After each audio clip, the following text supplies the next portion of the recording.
जय गणेश भगवान। गणपति जी आए भवनवा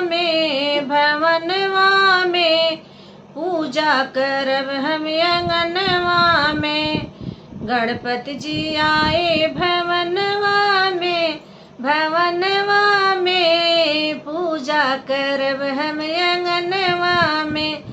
गौरी माँ के राज दुलारे, गौरी माँ के राज दुलारे, पलना झुलवै अंगनवा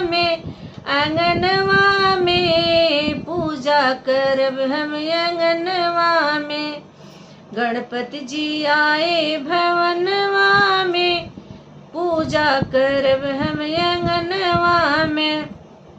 शंकर जी के राज दुलारे, शंकर जी के राज दुलारे, डमरू बजौबै अंगनवा में भवनवा में पूजा करब हम अंगनवा में।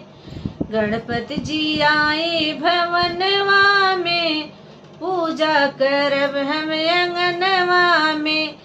रिद्धि सिद्धि के प्राणों से प्यारे, रिद्धि सिद्धि के प्राणों से